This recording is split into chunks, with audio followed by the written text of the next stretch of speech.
conversations about our challenges, but also our level of needs. And then I also think that conversation needs to be taken to the people.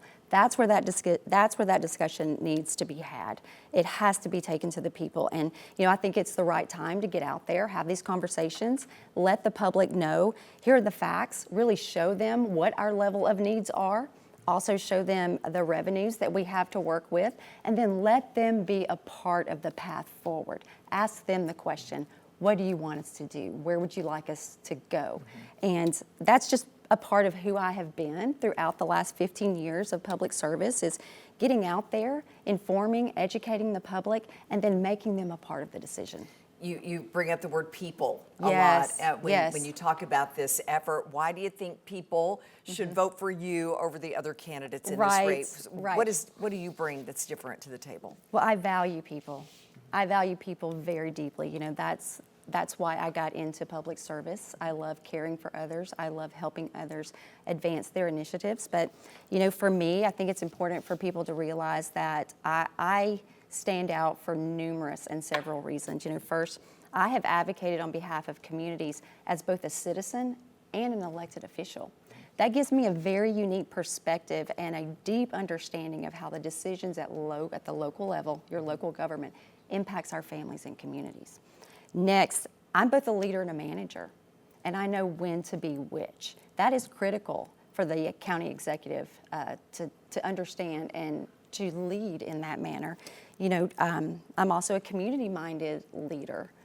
I put people and places and community first and at the forefront of every decision I make. And I think people have seen that. I've proven myself that I will put you first. And then, lastly, I understand that every community across this county is unique. And they have different expectations and needs of their local government. And I bring all of that to the table. And that's something that I think is, it puts me ahead as far as the other two candidates. Again, like I said, I will always put people and community first. Well, speaking of that, do you think you can secure more votes than, say, Larsa J. or Betsy Henderson? I do. When I ran for commission, I was considered the underdog.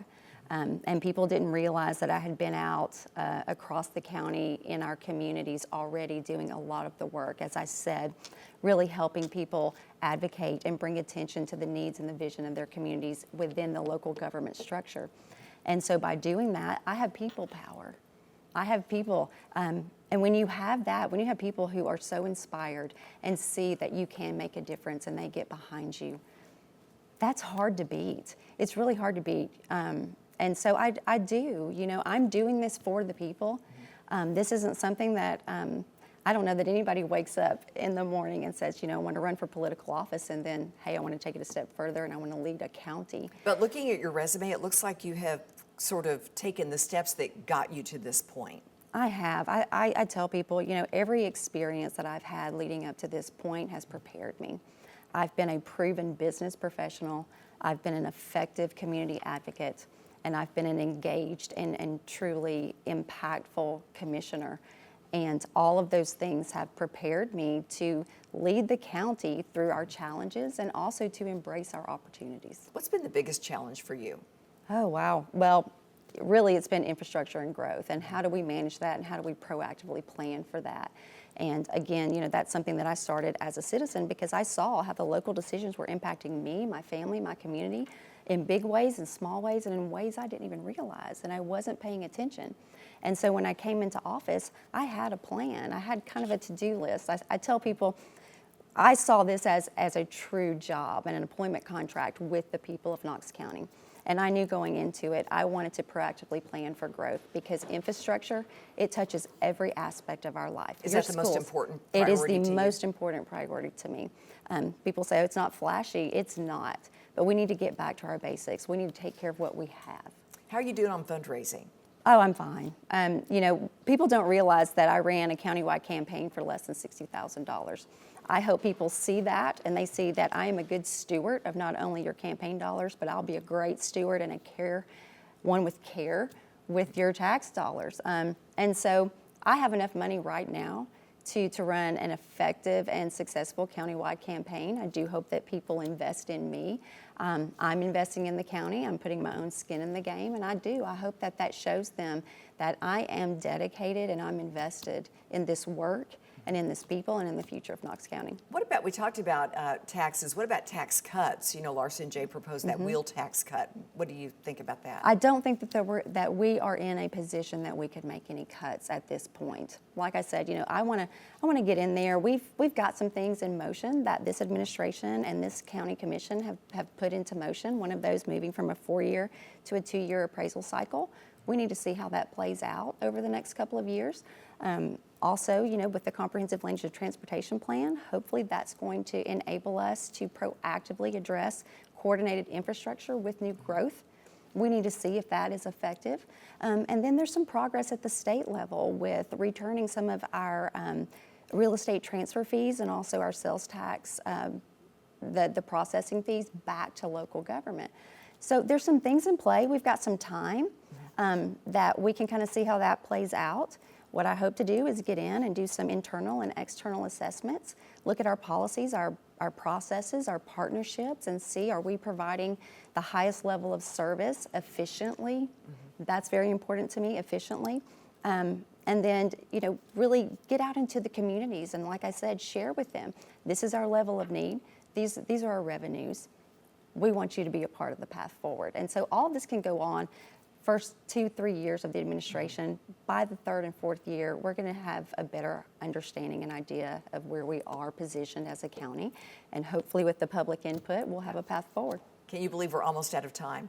I can't. I told you this would fly by. I'm so passionate about this, and I truly love my job, and I love the people, and I could talk about it all day. Well, we have time for your pitch to voters, to speak directly to the voters of Knox County. Well, I will say this. When I ran for county commission, I made one promise, and that promise was to always put people and communities first, and that's exactly what I've done as your countywide commissioner, and that is exactly what I'll do as your next Knox County mayor. All right, Kim Frazier, thank you so much for coming in today. Thank you for having me. We appreciate it. And everyone, don't go anywhere. We'll bring in our panel of pundits to weigh in on the race for county mayor. We are back in 90 seconds.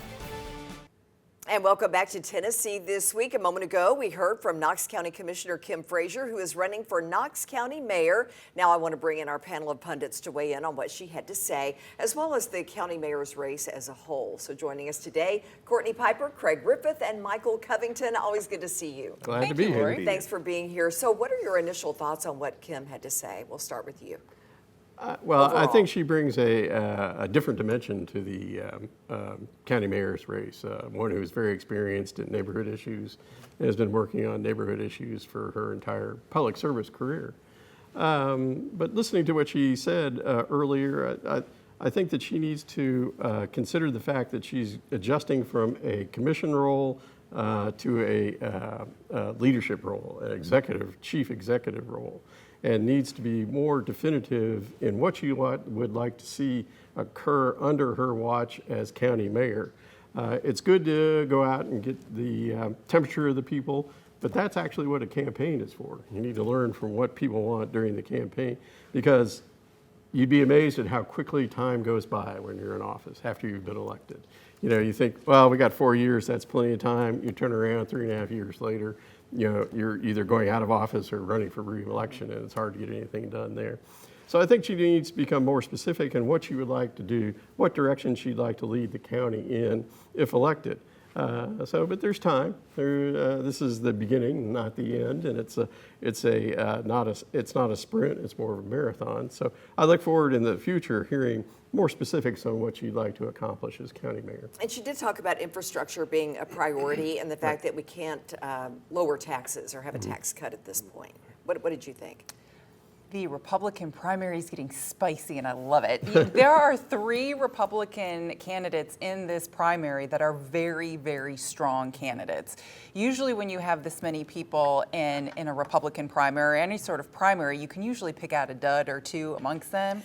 But these 3 candidates are really, really strong. Kim Frazier, if you'll remember, she ran a very formidable race against who I guess you could call maybe was more of a establishment not Republican, but she rallied the support from her neighborhood work, and she just completely dominated that campaign, and she's shown a lot of leadership on county commission. So this Republican primary, it's going to give Republican voters a lot of options, and I'm really interested to see how everything will unfold. And options are good for everyone. Options are always good. Several months ago, I looked at the landscape of the mayoral race and decided there was probably going to need to be another candidate. The candidates that were in the race were good candidates, but the ideal candidate seemed like they were in the offing, and now a third candidate has entered the race. I've maintained my contention that the third candidate will be the candidate that comes out on top. I think that Kim Frazier checks all of the relevant boxes. She has no discernible weaknesses. When she walks into a room, the room embraces her because that's who she is. Excuse me, and I think the voters will see that, and the voters will embrace that. We have video of her out and about in the community. So we know how you feel. What about you guys? How do you think she's going to fare in this election? Well, this race has become much tighter. It's become much more competitive. One candidate, Larson J., got off to an early start. But in Was politics, it too early? Well, that's what I was about to say. In politics, sometimes an early start isn't a good thing because people have very short memories. So, we'll see. And Betsy Henderson, she has her particular platform that she's running very far to the right, I think, and we'll have to see how much that translates into votes. But I think this has become, as Michael said and Courtney have said, it becomes much more interesting county mayor's race than it did before she declared. How do you think she'll do? Well, if her county commission race is any indication of how she'll do in this race, she's a very, very strong candidate. She's also one of the candidates that seems to very explicitly acknowledge the financial picture that Knox County is facing. And that's probably because, my understanding of where she lives and kind of her base of support is that kind of West Knoxville, Hardin Valley, where the infrastructure and the traffic is just a complete disaster and a nightmare. And we need additional dollars to help fix that congestion and additional infrastructure dollars to fix that. So, I am looking forward to this primary and how it unfolds. I think we all are. It's very interesting when you have more than two candidates to talk about. Yeah, I always want more debate on the issues. Yeah. And now we got more debate. So I think it'll be, as Courtney says, a spicy county Republican primary. Having said that, do other people still have time? Sure. Is it? Sure, why? The Sure, more the anybody. merrier, Yeah, Lori. bring it on. Just, Now, anybody can put their name in throw their hat in the ring. Whether they're credible or not is another question. So I think that probably the three people that had the best chance at this have emerged through this process, and we'll see how it goes in the future. With Kim Frazier entering this race, who does this hurt the most? The people that lose. Come on, Craig. very astute. It's hard at this point in time, to say whether this candidate's going to pull votes from this other candidate.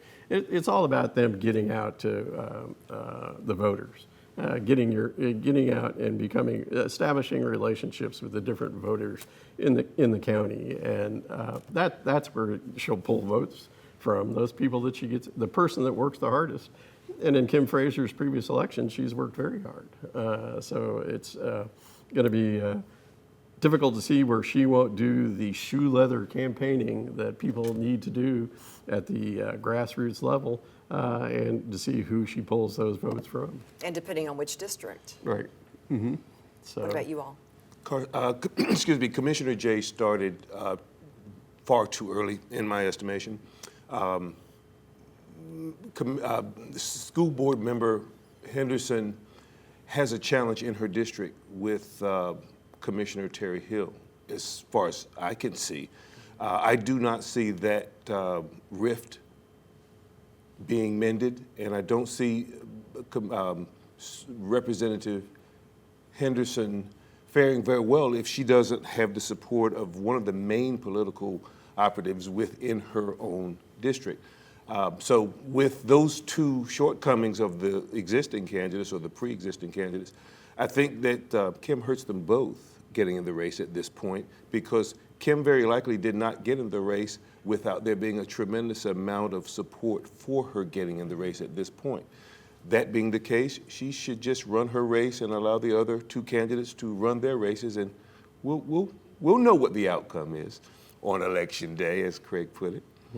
The losers will be the losers, and the winners will be the winners. And I might point out that every person that got into this race that we've talked to said they've had tremendous support, across the county to get involved and to start their race. So, we'll have to see who is able to work the hardest and come out ahead. All right. Well, we're going to take a moment, take it a break. We'll be back to talk about more issues in a moment. Stay with us. Back, everyone. We want to switch gears now. A new state audit found Tennessee failed to investigate thousands of complaints filed against nursing homes and assisted living facilities within the federally required timeline, leaving some complaints sitting for more than 5 years. Craig, I want to begin with you. What is your initial reaction to this? It's terrible, but not necessarily surprising. I've had 2 relatives that were in assisted living and nursing homes over the last 3 or 4 years, and I've seen some very good treatment, some great people that were caring and took care of these people as well as they possibly could. But then I've seen breakdowns in the system where that needed to be addressed immediately. And it's interesting, this occurs with complaints to assisted living and nursing homes. But I go back to our issues that we had with the juvenile detention center.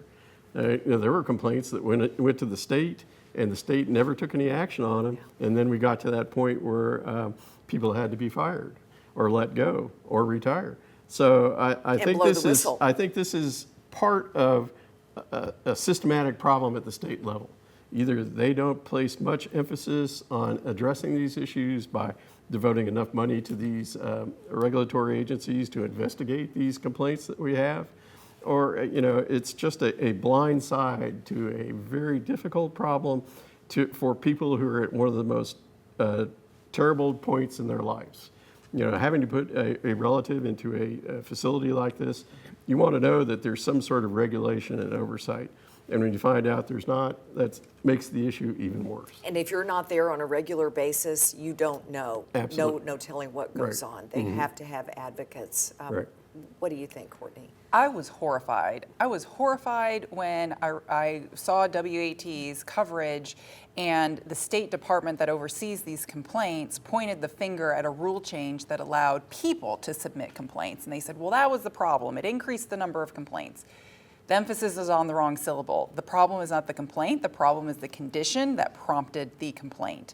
And then again, we had, they spoke in front of members of the General Assembly, and members of the Tennessee General Assembly said, well, we're willing to give you time to fix this problem. No. Especially when the state testified that they knew this was a problem from day one. They knew this was a problem 3 years ago. And so why our Tennessee General Assembly was not less lenient with them is also pretty horrific. And also the fact that the State Department that oversees this was placing blame on the individuals and the fact that individuals could file complaints, not trying to address the root cause. Michael, is this just a way of sweeping it under the rug? Yes. For some people? It is. And if you've spent time in any of these facilities, you realize that every single individual in those facilities is loved by someone, but they tend to spend most of their time alone. When something is not being addressed, it becomes a problem. If a patient or a resident is not being cared for, that exacerbates itself in ways that it becomes abusive very quickly. And so, if you're leaving someone in squalor for a day or so at a time, that's the kind of problem that needs a more aggressive approach to dealing with the individuals who provide care. If you're going to provide care, but you're going to neglect, there should be a consequence for that. And so I have a tremendous amount of negative feelings about this. So I want someone to take charge of this situation and resolve it. And who should that be? The governor should take a step and make a decision that someone has that role and responsibility and has the authority to make things happen. And I mean, get in a vehicle, take a helicopter, fly across Tennessee, get to a facility and close it and put those patients somewhere where they can be safe until that facility can either be rectified or eliminated. Does this call for a special session? Seems like it should. You know, if I was one of those members of the Tennessee General Assembly and I was on that committee, I would tell that State Department that I want an action plan for how you're going to fix it and what you need before the end of the month. And then we're going to reconvene that first week in November or after the elections or whatever, and we're going to talk about it. The fact that there was no clear or definitive deadlines or actions plans coming out of that committee meeting is inexcusable. And this isn't the first problem. I go back to the problems that they had in the children's services, where they were taking people out of homes in abusive situations, but they were having to stay in the hallways of the state office building. And there seems to be an issue. On the floor. There seems to be an issue at the state level with these social services that they don't seem to have the resources or the funding necessary to do their job. And I'm not exactly sure why that is, because you're touching, you know, the youngest group of our state, the children, and then the oldest people who have earned the respect of us all. So I think it's up to the governor and to the legislature to fund these organizations at the level they need to be funded at and to do their job. Thank you, Craig. There's much more to come on Tennessee this week. Stay with us. We'll be right back. Oh, and that's it for now. Thanks so much for joining us. I was hoping we had more time. There's so much to discuss. We'll see you next time. It should be. Thanks, everyone. The views of guests on Tennessee This Week are their own and do not represent the views of WATE 6 on your side or Nexstar Broadcasting.